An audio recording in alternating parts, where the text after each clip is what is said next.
It is Lynn the Gacha Goblin, and we're going to be reacting to something that I haven't reacted to. Well, I was supposed to, but life stuff got in the way, and I completely forgot. So we're going to do it now.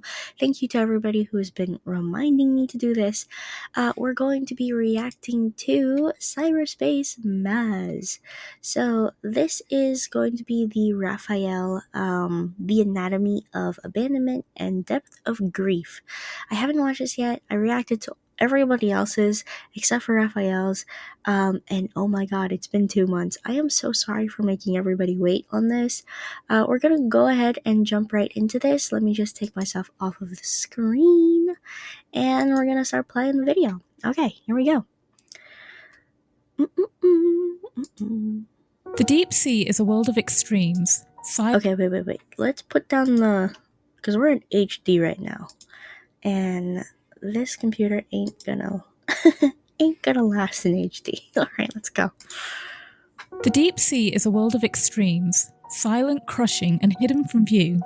It's a place where life survives, not through light, but through adaptation, where everything is shaped by pressure. The deeper you go, the less you can rely on sight, sound, or certainty. You navigate by instinct, by memory, by feeling. Your senses are heightened. This is where the Lemurians belong, not just in body, but in spirit. Their love is not surface level. It doesn't flicker like a flame. Their love drowns, consumes, and binds because it has to in order to navigate this emotional deep. Wow. Okay. We're jumping right into it. Okay. All right, here we go. They are creatures of permanence in a world that forgets. When they love, it's final. When they bond, it's eternal. And when that bond is broken or ignored, they don't move on. They sink into the darkness, into the devastating depth of that emotion. Wow. To be Lemurian is to live in an emotional depth that most human hearts could never withstand. And to be Rafayel is to know exactly what it means to love without end, and to be left alone without explanation. His trauma doesn't arrive all at once. It builds throughout each myth, memory, and anecdote. It settles into him slowly, like sediment at the bottom of the ocean. There's no single moment that defines him. Oh my god. Guys, watching this after his new myth came out is crazy. His trauma, and I'm like, oh my god, his trauma. Yeah, MC went poof in his arms. Oh, it's a different kind of trauma than Xavier's, I believe. Like, because Xavier, at least, like, he was holding MC's body, and he had something tangible. But for MC's body, physical body, to go poof in his myth, his new myth that just came out for Raphael, it's almost like it's more heartbreaking that way, because you just don't have anything tangible, you just, oh, you know what, maybe this was a bad thing to do right after I woke up. In the present timeline, Rafayel hides his pain behind a carefully constructed mask, one made of charm, mischief, and dismissiveness. It's so convincing that even MC struggles to see past it. Their earliest interactions are full of tension and misread signals, not because Rafayel doesn't care, but because he's terrified of being seen too clearly. His words I had a feeling he has that, like, almost like that, like when you don't know who Rafayel is and you're still trying to understand who he is, he has that almost Playboy-esque to him. Like, he's like this very aloof kind of guy, and he's like not necessarily wanting to get too close to MC, but he still wants to intrigue her. So it makes sense that, some people may mischaracterize Raphael because they don't understand his character.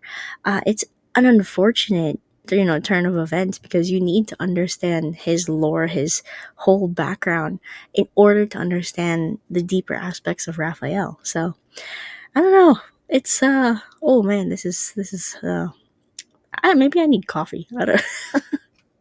And his actions contradictory. But beneath all of it is a boy shaped by an impossible choice between love and duty, scarred by abandonment, and betrayed by humans. And as a Lemurian, he doesn't just feel these things, he inhabits them. Every emotion runs through him like a current, powerful enough to drown him. There is a storm inside Rafayel, one he spent lifetimes trying to contain.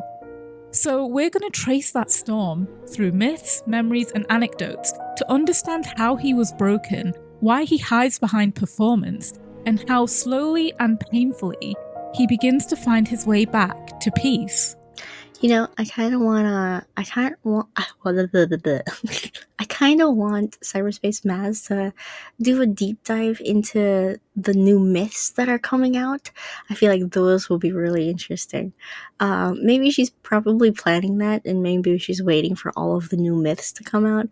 But that's definitely something I'm going to be waiting for. Before Rafayel becomes a man we meet in the present, he's already someone who has been tied to love in the deepest, most permanent way. The myth of Forgotten Sea begins with a storm, a sacrifice, and a girl thrown into the sea. The humans who worship the sea god believed they could appease him by offering a heart. MC was that sacrifice. As MC sinks into the ocean, she hears a beautiful song. A warmth surrounds her and brings her back to the surface. There she finds the sea god, Rafayel. This is their first meeting.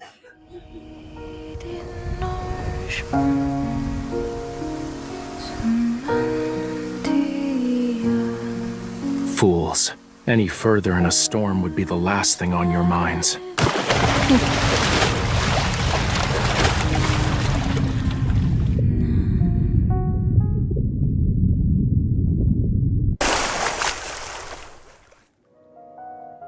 Were you abandoned?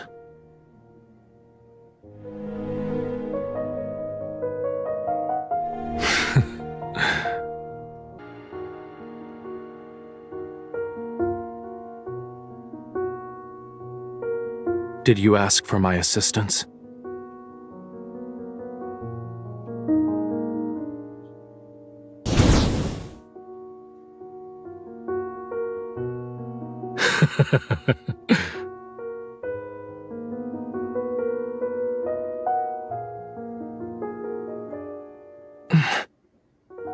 Release me. I said release me.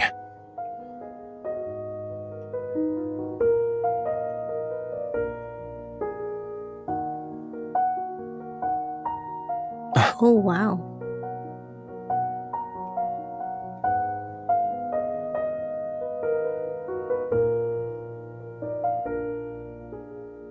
I will grant you deliverance, and in exchange... Can you like believe the actual balls it took to like meet somebody who is not of your race, right? To meet somebody who's like a mythical creature. That's like you walking, getting sacrificed into like a forest, and you meet an elf, and just by like word of mouth you hear that, oh, if you kiss the elf, the elf's not gonna kill you. Like can you that's actually crazy. Offer yourself, your everything to me. Become my follower, mortal. Their first physical contact with one another is met with a spark, a fire, and MC does not let go as Rafayel expected her to. In fact, his shock when she doesn't let go of his hand, despite burning her, is almost a metaphor for their relationship. There is nothing he can do to push MC away. She will always hold on to him despite being burned by him, and despite the potential of his love causing her pain. Damn. Rafayel's need to pull away from this is because he's not ready to accept that version of love. She ends up making an oath with him to become his devout follower without knowing what it really means. Later in the myth, when MC tries to thank Rafayel for saving her, he walks away mid-sentence. This version of Rafayel is not emotionally guarded, he simply walks away because he doesn't care to hear it. He doesn't need her gratitude, her softness, or her approval. At this point in time, he hasn't learned what it means to lose. This is the Rafayel most people see. But what makes this so interesting is how it mirrors his actions in the present, where the same gesture, walking away mid-sentence, comes from the opposite place. Take a look at both of these scenes, one after the other. Treat her wounds and give her clean clothes. I'll inform Elder Amund that we've found my devout follower.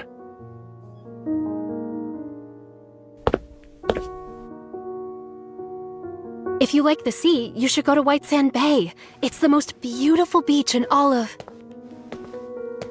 But he didn't even let me finish. In Forgotten Sea, Rafayel is untouched, aloof, and emotionally unreachable. In the present, he's all too aware of what attachment can cost him. He still walks away, but now it's not indifference. It's for his own emotional protection. He's already lived the consequences of being emotionally open with her, and he's been left behind because of it. So while the action repeats across timelines, the intention changes. What was once apathy becomes self-preservation, and that shift is because of the trauma Rafayel faces later. Oh god, dear lord. The heart.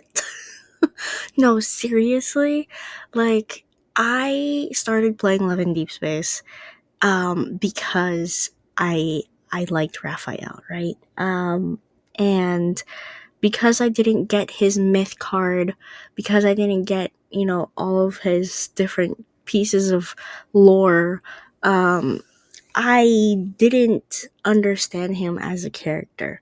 And I've always actually struggled to understand Raphael as a character. To be perfectly honest, everything about him kind of confused me. It felt very hot and cold, but reading this and watching Cyberspace Maz just explain everything, it is teaching me so much about Raphael's character, and it is reminding me of so many characters from previous fictions that I've enjoyed so much before, why I love those characters. Wow. This, you know what? If anybody doesn't understand Raphael, I highly recommend that you watch Cyberspace Maz's video, because it's informative. We're only freaking 7 minutes in, and I'm getting a lot of info. During the Forgotten Sea myth, Rafayel pretends to be asleep and secretly creates a magical blue fish to guide MC through Lemuria. She believes it's helping her to escape, leading her back to the surface and to freedom, but in reality, it's taking her nowhere. She walks in circles, unaware that her every step is being watched. It turns out the fish was a test. Rafayel wanted to see what she would do when she thought she was free. He gave her the illusion of choice just to confirm what he already believed, that humans always leave when given the chance. The notion that humans will always leave is the core belief that he holds, and one that stays with him. When he eventually reveals the truth to her, he says something even heavier. The tides ebb and flow, and with every setting sun is a moon rising. Till time's end, I should occupy your every thought. You must believe in me alone. Think of it from another perspective. Thou is to find a means by which thy heart becomes smitten with me. This is also the way Rafayel understands love in the present timeline. To him, love isn't something casual or flexible. It's absolute. When he loves once, completely, and forever. He expects that same kind of unwavering devotion in return, because that's the only kind of love he understands. That makes sense. As the myth goes on, they grow closer. Rafayel, who doesn't like being touched, slowly allows MC to touch him, holding his hand, and he even pulls her closer to him while they rest. This leads to them both opening up to one another about their traumatic upbringings. MC reveals that she was raised in a temple, not to live, but to die, groomed as a sacrifice to the very god sitting beside her now. Her life was built around the inevitability of giving it up. She was raised to be offered, not loved. And when she finally learned the truth, it was too late to undo the years of being shaped by that role. Later, Rafayel also reveals he was raised in what felt like a cage, taken as a boy, moulded into a god, worshipped and weaponized for something far bigger than he understood. Rafayel never really had a chance to be himself. Everything about his life has been a performance for someone else's prophecy. And so, for that one brief moment earlier, when her head rests on his shoulder and he pulls her closer to him, they are not who the world told them to be. They are just two lost children trying to learn what it feels like to be wanted, trying to understand what love really feels like. At one point, Rafayel and MC sneak out to the surface to go to the Sea God Festival. Suddenly, guards are after them as accusations of theft rumble around the festival. During this, Rafayel offers her a way out. He gives her permission to leave him and go back to the surface, and he really means it. Here's that scene. Don't you want to stay?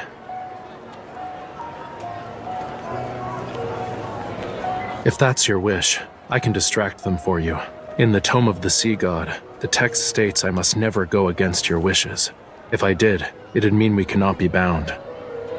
Oh, wow. So then that means he wants to be bound here. I need only one follower. It doesn't have to be you. Sure. But you always wanted to live on the surface world, right?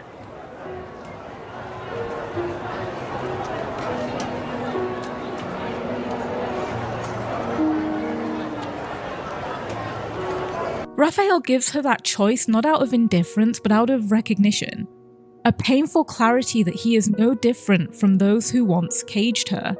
That by keeping her bound to him, he risks becoming the very thing he hates, another captor cloaked on purpose. He doesn't want to be another shackle. He wants, for once, one of them to be free.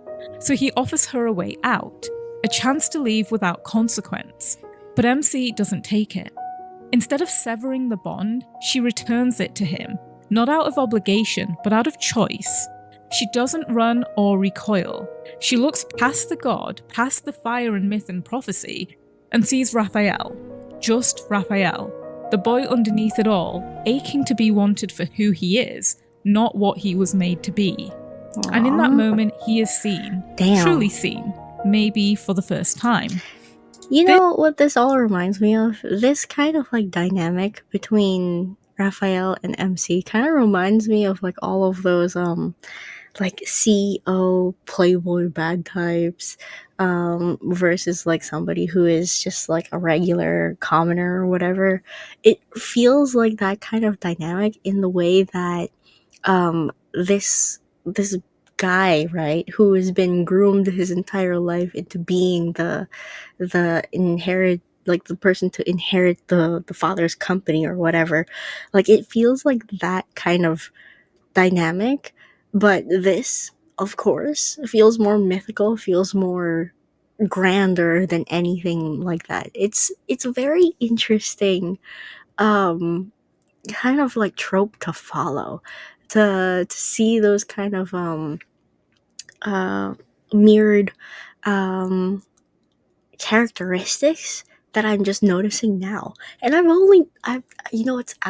so like, I'm like half disappointed in myself that I'm only noticing this now. That's why I'm so quiet when I'm watching this, because I'm just like thinking of everything and I'm just like, damn, wow. This is the turning point. This is when his attachment stops being symbolic and becomes emotional. Earlier he tested her and she wanted to leave him. Now she wants to stay with him. Not the god, but the boy. The core belief that all humans leave is waning because MC has chosen to stay by his side, knowing the cost. Later, they are cornered on a cliff, and in their desperation to escape, Rafayel kicks her into the sea. What? This moment recreates their first meeting. Damn. This time, he saves her on purpose. In doing so, Rafayel rewrites their origin story, not as something born from desperation or duty, but from choice, from agency and from love. He doesn't save her as a god bound to his follower, he saves her as someone who has chosen her freely. And for the first time, their story doesn't begin with sacrifice, it begins with wanting to be together. This is further highlighted as moments later, Rafayel opens up to MC. As a young boy, my life was no different from yours. The prophecy stated Lemuria was to only have one god of the sea left. My predecessor passed away, and they found me years later, bathed in the flames under the union of dusk and dawn. The deep sea is dangerous. Only the strong survive. 'Tis why I can only go as far as the surface of the sea.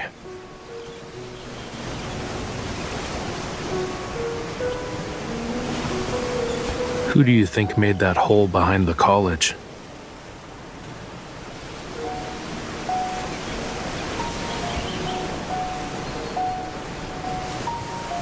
So it is.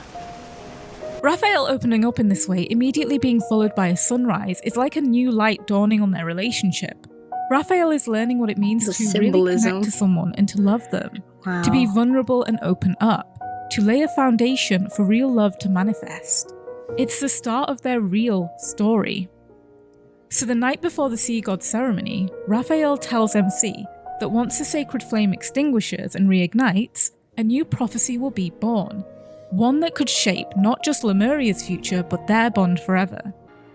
What he does next is crucial, as it leads to the events following the sea god ceremony. I also have a question. 'Tis a very, very important one. Are you willing to be my follower?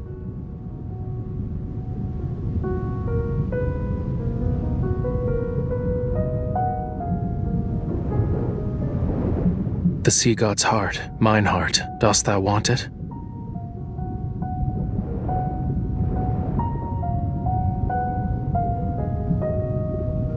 The ceremony hasn't started yet, but the most important exchange has already taken place. Rafayel has made his decision, not as a sea god, but as someone who has finally chosen love over legacy. The day of the ceremony arrives. Rafayel and MC enter the alcove for the sea god ceremony. When Rafayel emerges, MC is gone. In his hands he carries a single ember. It's dim, fragile, and barely alive. And the alcove behind him crumbles. No one truly knows what happened. The myth doesn't spell it out. But the image we're left with is clear. Rafayel lied.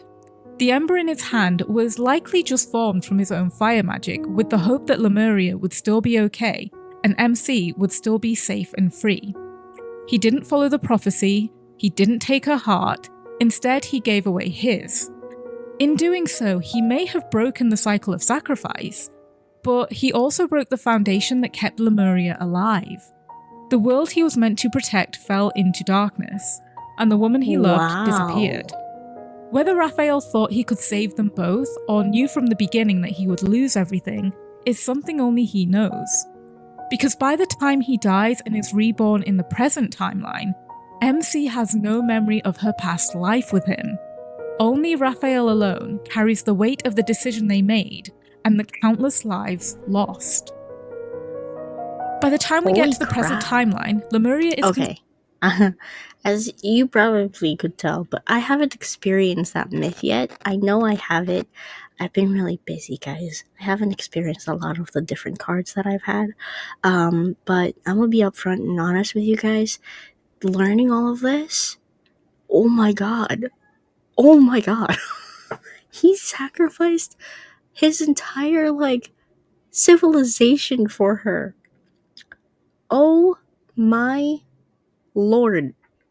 No wonder he hates and loves her at the same time in the present timeline. Jeez. Oh man, my heart. Oh, that makes me so sad. Oh no, that makes me want to appreciate him so much more. That's gonna make me want to pull for his stupid wedding banner. Damn it. Considered a myth, until the ruins of an underwater city were discovered in 2034 in southeast Lincoln. This led to the last surviving Lemurians being hunted and experimented on, particularly by Evergroup. However, one of Rafayel's earliest memories and most formative emotional wounds in the present timeline actually begins during a tsunami in southeast Lincoln, exactly where the ruins of the Lemurian city were found later on. In Land of Secret Flames, we learn that he was still a young merman when the waves swept him ashore, where he encountered a young... Ooh, this actually confused me, because I remember I made a whole, video about timelines and whatnot, so I did a lot of research. I didn't understand, where this took place, in terms of, the timeline, so this is very informative. MC. She complimented his scales, an act which in Lemurian culture is a mark of affection. The two made a promise to meet again at that same beach the following year. It's settled then. If If you don't return, I'll chase you to the ends of the earth. When she didn't return, through no fault of her own, Rafayel was left waiting and waiting. Year after so year, sad. he went back to that beach. Wait, so when they were kids, right? Did Raphael know who MC was? Did Raphael understand that he used to be the sea god, or that he is the sea god, and that he sacrificed his entire civilization for the MC that they when they met as kids? Did he know that? Did he understand that? So can someone tell me down in the comments below? If the answer doesn't get answered in this video, please tell me, because I feel like there are just holes in my understanding here. And she never came back. That whole thing is so sad too. That is so sad. Because it's just like the whole idea of Lemurians being so like pure with one another, being so devoted to one another, and then when you try to mix that with a human who isn't, as pure as a Lemurian, there's always that like trust that's broken. Oh, it's so sad. It genuinely is so sad. You see it in so many like fantasy stuff too, right? Like I can't give like an example, but you do see it in fantasy where this whole like civilization has been so like upfront with one another. It's not even only in fantasy. You can see it in like tribe culture versus like regular built up culture. If you understand what I'm saying, I hope you guys understand what I'm saying. That moment didn't just hurt him, it became the emotional blueprint for everything that followed. Psychologists often describe abandonment trauma as a rupture that forms typically in early emotional development. It occurs due to either the loss of a significant figure or early life neglect. Over time, that pain manifests as a fear of rejection, hypervigilance, and the belief that emotional closeness is always fleeting. This can lead to what's called an anxious preoccupied attachment style, the desire to be close, coupled with the dread that that closeness never lasts. That's Rafayel traumatic. fits this pattern. Years pass, but the ache doesn't fade. In the anecdote Siren Song, we find Rafayel in Verona, where he has become an opera singer. During one of his performances, Rafayel's singing kills a man in the audience. Through his thoughts, we learn that the man may have been responsible for the torture of another Lemurian, someone whose scales were cut open and blood extracted for experimentation. Rafayel carries the pain of his people like a second skin, something he cannot shed, only endure. And in this moment, we see him at his lowest, caught in the undertow of grief, rage, and centuries of betrayal. When he kills a human during his performance, it isn't vengeance, it's a release. It's the only language left to him when words have failed, when the weight of his sorrow has calcified into something uncontainable. This is Rafayel unraveling, not just under the cruelty inflicted upon the Lemurians, but under the unbearable tangle of emotions he has no space to express: loss, fury, longing, and the aching solitude of memory. My God. Talia sees it too. To quote from the anecdote, after that incident in Lemuria, Rafayel changed. Talia felt she could no longer recognize him. If the Rafayel of the past was a blazing flame, then the Rafayel now resembled a reef battered by relentless waves, outwardly cold and hard, yet riddled with cracks, vulnerable to crumbling from the next wave. And that's exactly where he is, on the edge of collapse, one more broken promise away from disappearing into himself entirely. So when he returns to Lincoln, he wears armor made of silence and distance. He is no longer the boy who waited at the beach with hope in his heart. He is a man bracing for the next betrayal, doing everything he can not to feel it at all. Holy crap. But for all of his emotional armor, Rafayel's trauma meets its match when MC's vulnerability re-enters his life. In Chapter 7 of the main story, Moonlight Undersea, the two head to Hat Island to investigate rare protocols, but are shipwrecked and washed ashore. When a powerful wanderer attacks, they are both thrown into the ocean, and that's where everything begins to unravel. Stay back. Otherwise, I can't guarantee your safety. What about you? What are you doing?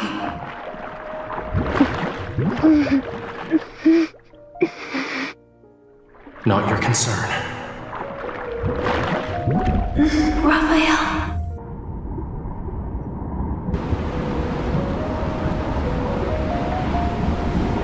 Don't go.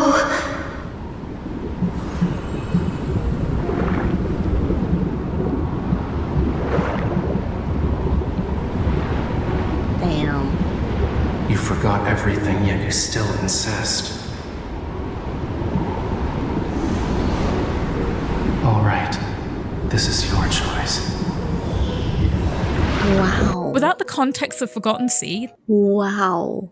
Okay, this is hitting so much harder than when I first watched it. Okay, this is great. this scene feels almost cruel. Raphael swimming away while MC is left behind in open water. But nothing with Raphael is ever that simple. His distance isn't abandonment, it's strategy and protection. His love for her is all-consuming, powerful, and ancient. There is no version of him that would let her die, not even when she forgets him. Everything he gave, his fire, his heart, his entire world, is now living inside someone who doesn't even know what she carries. She is never in any real danger because she possesses the power of the sea god. She can breathe, she's just forgotten how. So she calls out to him, and something ancient responds. Her voice activates his red Lemurian Valmark, a binding force that forces him to obey her will. This is why Raphael says, You forgot everything, yet you still insist.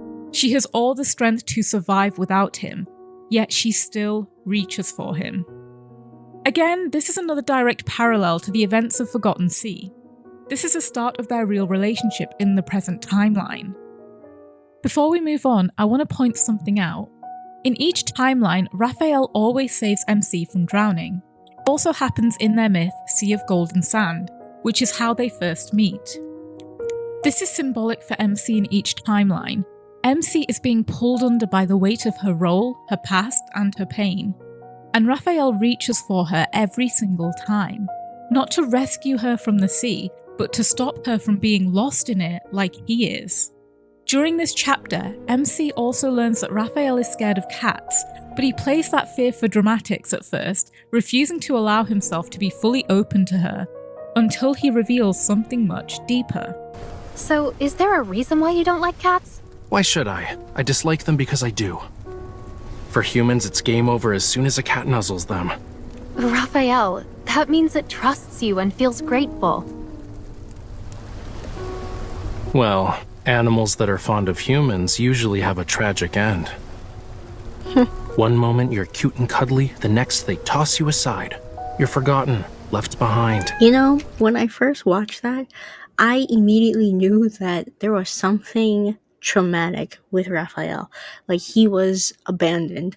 And I was like, who in the world abandoned Raphael? And then I watched Ebb and Flow, and I'm like, it was MC. Oh man. Look, it's saying not all humans are like that. And you? Wasn't there something important you forgot about? Something important? What do you mean? Nothing. Oh, the pain in his eyes. It's not really the What cat he heck? fears, but it's what it represents. He sees himself in them. Creatures that trust too easily, love too openly, and are discarded just as fast. Animals that curl into a warm lap only to be forgotten. This isn't just a phobia for him. It's a metaphor, and it cuts straight to the core of Raphael's abandonment trauma. He's not afraid of being hurt. He's afraid of being loved and then forgotten. Of being seen only to be walked away from. And when MC challenges this, when she softly insists not all humans are like that, he asks her, And you? Wasn't there something important you forgot about? Raphael is that abandoned cat, The one who waited patiently, quietly, hesitantly. And when he finally let himself be loved, he gave everything. He chose love over legacy, and in doing so, watched his world collapse. So when Man. MC forgets, it isn't just a memory that's lost, it's the meaning. It's the weight of every sacrifice rendered invisible. And for someone like Rafayel, whose love is not a flicker but a flood, that erasure is unbearable.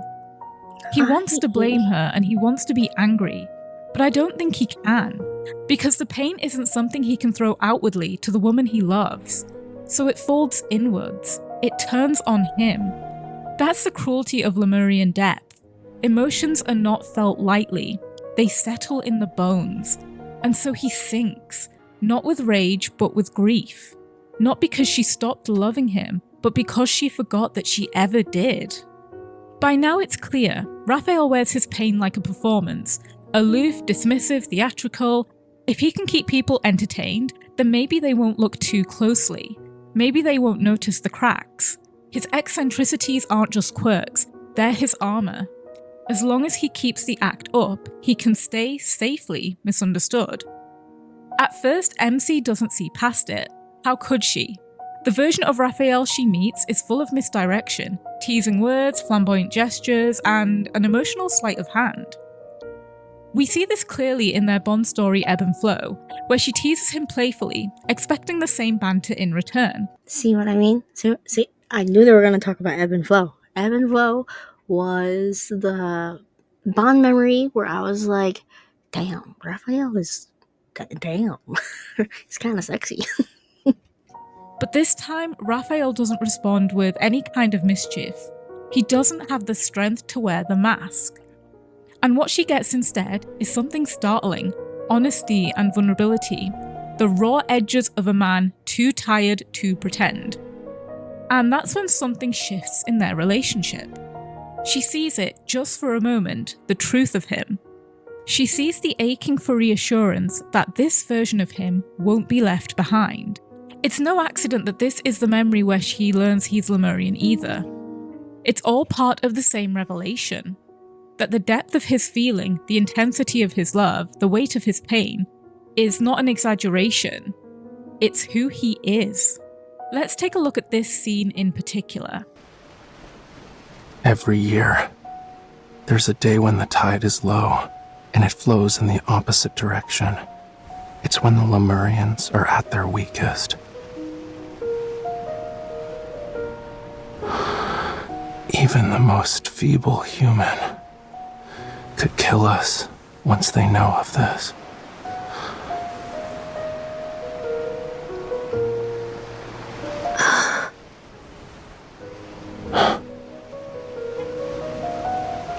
If you want to push me away, kill me even. I can't stop you. You don't know how dangerous this is, do you? There's still time to care for someone else. Not all characters in fairy tales live happily ever after. Maybe the mermaid set a trap from the very beginning, in order to take the sailor's life.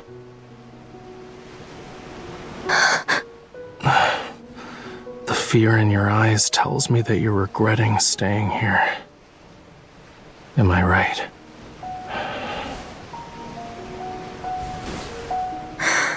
Raphael, I'm not sure why you said those things, but I will never hurt you. Oh. Promise. Promise. Here's what Rafayel is really saying. I trust you with my destruction. This isn't the Rafayel we're used to. This is someone quietly bracing for abandonment, someone who has internalized the belief that love will leave him. It's the kind of emotional pattern we see in those who have experienced abandonment trauma, especially those with the anxious, preoccupied attachment style we spoke about earlier. These individuals don't just fear being left, they anticipate it, they reenact it, even invite it. It's easier to be the one who offers the door than to be the one shut out. Raphael then tells her that not all fairy tales end happily ever after. Maybe the mermaid was never the victim.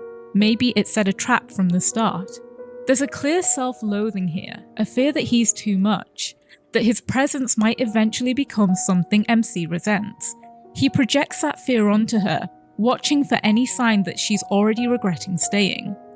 But MC sees through the performance and realizes he's simply asking for her to stay with him and not hurt him. He can't say it outright yet, but MC is able to read between the lines. She grounds him with her response. Whilst she may not have a full understanding of Rafayel yet, she's finally able to understand that what you see with Rafayel is not what you get. He has a deepness to him that she knows she has yet to uncover. Now, if ebb and flow is the moment Rafayel hands MC the knife and asks her not to use it, then omnipotent perception is the first time he lets her see where those scars are. Take a look at this scene in particular. Why?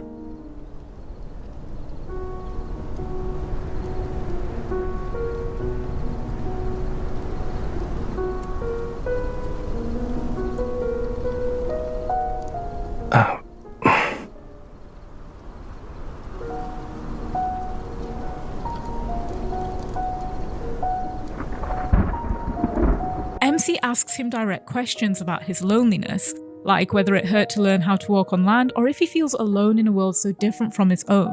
Instead of brushing her off with wit or misdirection, he blushes and falls silent.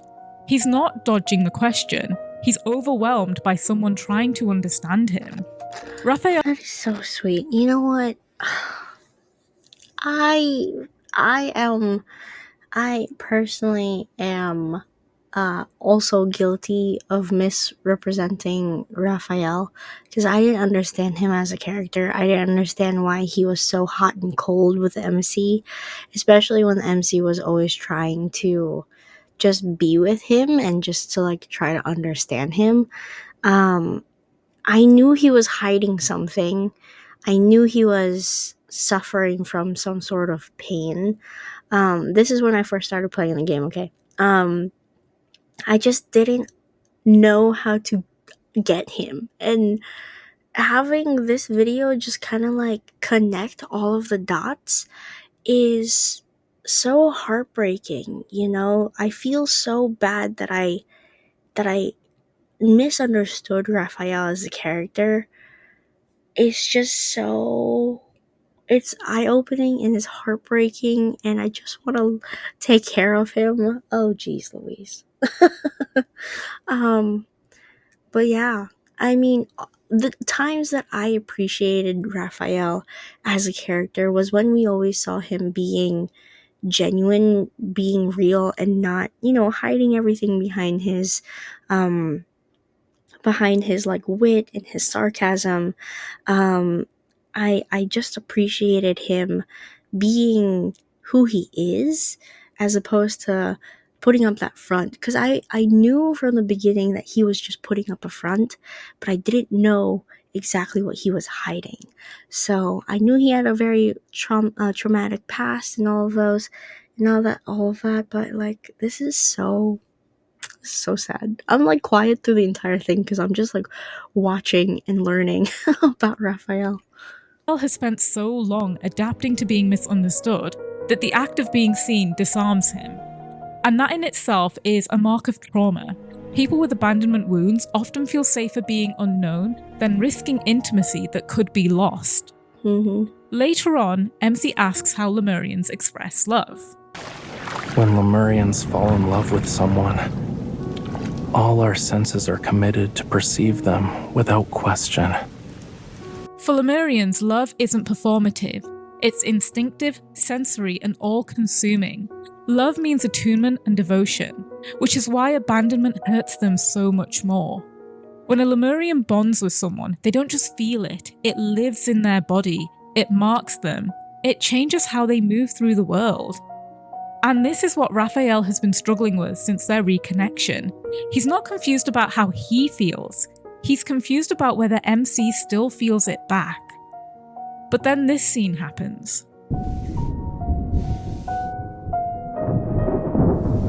Will you still like me, no matter who I become?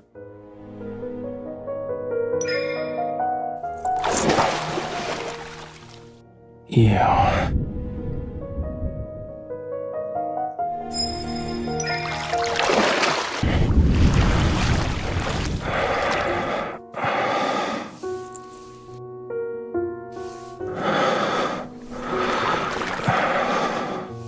She doesn't just promise to love him, she shows him that she already does. And that's what breaks the cycle. For someone like Rafayel, who spent lifetimes waiting for the moment someone walks away, being claimed, not abandoned, is the beginning of healing. She doesn't run, she stays. And more importantly, she chooses to leave something behind on him. Proof that this time he's the one being remembered. Whilst this memory is the development of her understanding of him, there's still a way to go, but it marks the start of Rafayel's healing journey. By the time we get to the memory into Tidal Zone, Rafayel is more open with MC. Let's take a look at this scene in particular. I used to really enjoy scenic spots before.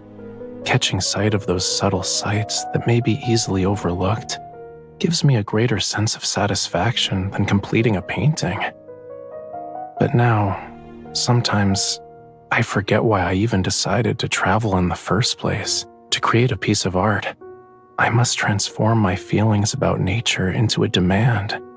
I'm afraid of such a purpose. If one day I become someone who only takes from you, if I were like that, would you leave me?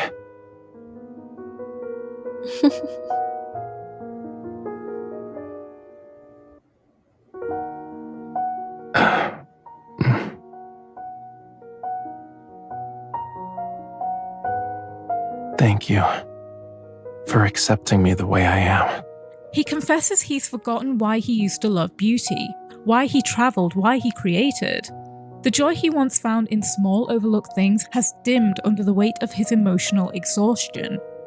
He isn't just talking about art, he's talking about himself. He's afraid he's become somebody who only knows how to take, to demand love instead of deserve it. So when he asks, if one day I become someone who only takes from you, if I were like that, would you leave me? It's the real question that sits at the centre of his trauma. MC's reassurance is everything. Not only does she reassure him she won't, but she finally seems to understand what Rafayel is really feeling. She's able to see his anxiety and respond appropriately this time. That's why Rafayel thanks her for accepting him the way he is. This is a huge step for them in their relationship. Later, after they sleep together, Rafayel says this. I once stubbornly believed that only pain could bring me inspiration. I traveled far and wide in search of it.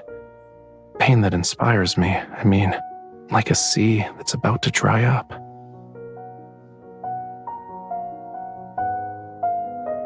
The art of creation is part of my life. You made me realize that love and art are so alike. Even if they don't complete me, but burn me instead, I still want them with every fiber of my being. This is a culmination of everything Rafayel has been working towards. He finally understands that love doesn't need to be painless to be worth it. That even if it hurts, even if it leaves scars, it's still something he wants. You Not know because what? It's kind of...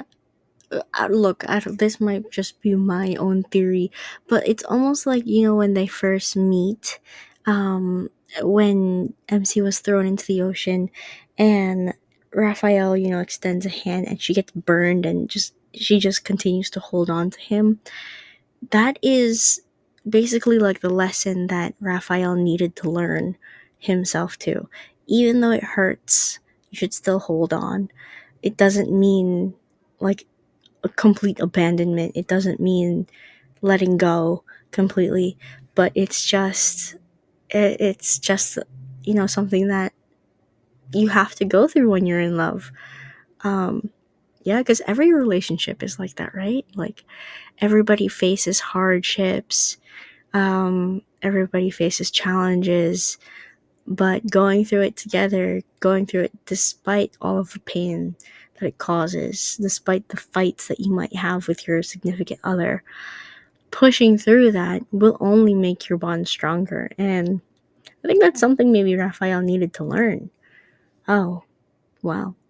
saves him, but because it makes him feel alive. MC didn't fix him. She didn't erase the pain. she stayed with him in it. Mm-hmm. And in doing so, she helped him rediscover something he thought was gone forever: hope. One moment I want to touch on that shows us where Rafayel is now in his healing journey is the video call My Anchor. Now, before we dive into this call, it's important we talk about the world underneath story, Bouquet and Dirges, specifically the chapter Wedding. This story takes place at Talia's wedding. It's this quote in particular we need to pay attention to. "I'm getting married now, not because I've forgotten the past, but because I want to live in the present. Look at every Lemurian here. They're all looking for an anchor, a reason to live. I've found mine, and others have found theirs," Talia says. Her eyes lock onto Rafayel. But there are still those who don't realise how important it is to have an anchor. Rafayel shakes his head. Lemuria is more important. Lemuria will always be important. Talia puts down her glass, looking serious. But what about you? When your own heart is devouring you, is there anything that can pull you back? Now let's take a look at the video call My Anchor. Did you know, Talia says I've changed a lot. She used to worry about me drifting in and out of people's lives. She thought one day I might just disappear without a trace. But now, she doesn't worry anymore.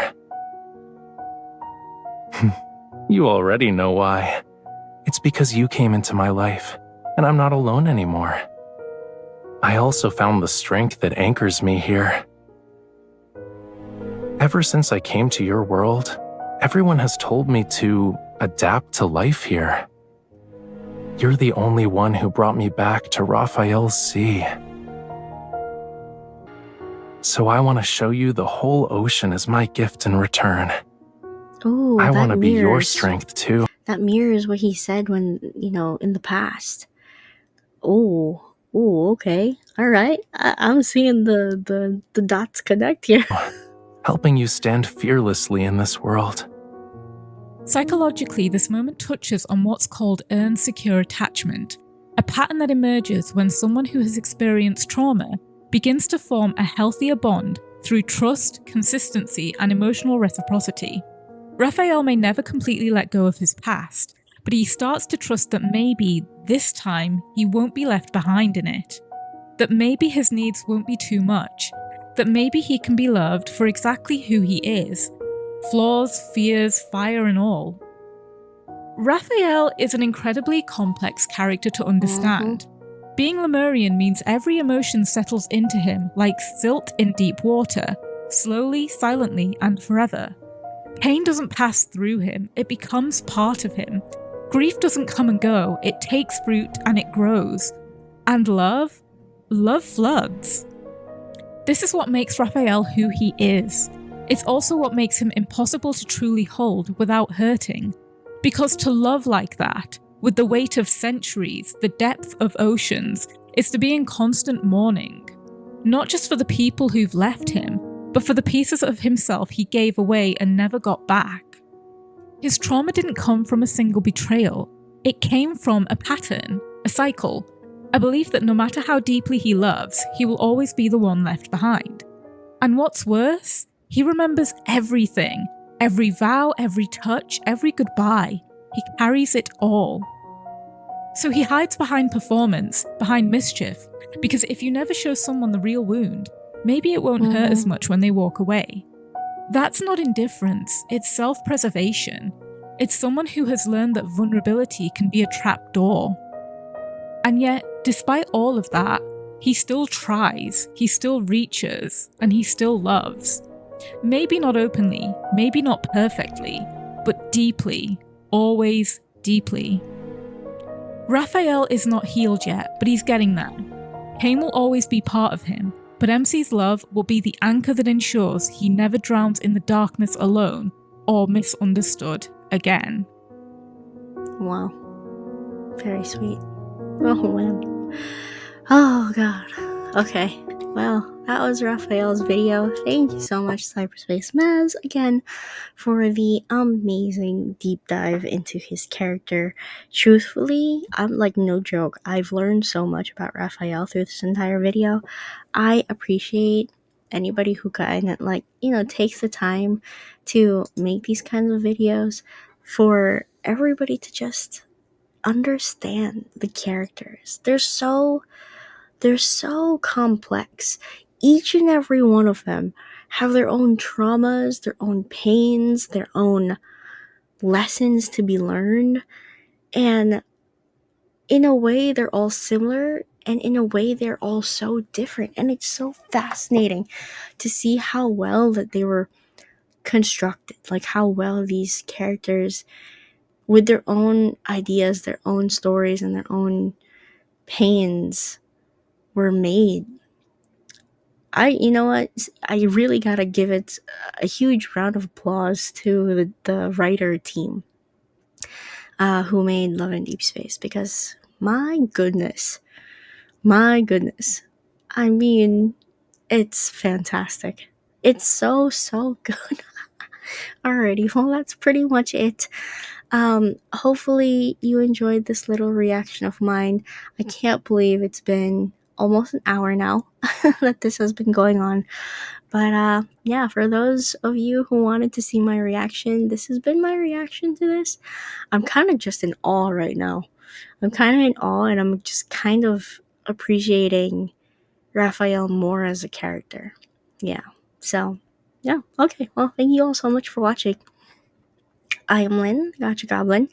If you've watched this far into the video, leave a little fishy down in the comments below. Thank you so much, everyone, and I'll see you guys in the next video. Bye-bye now.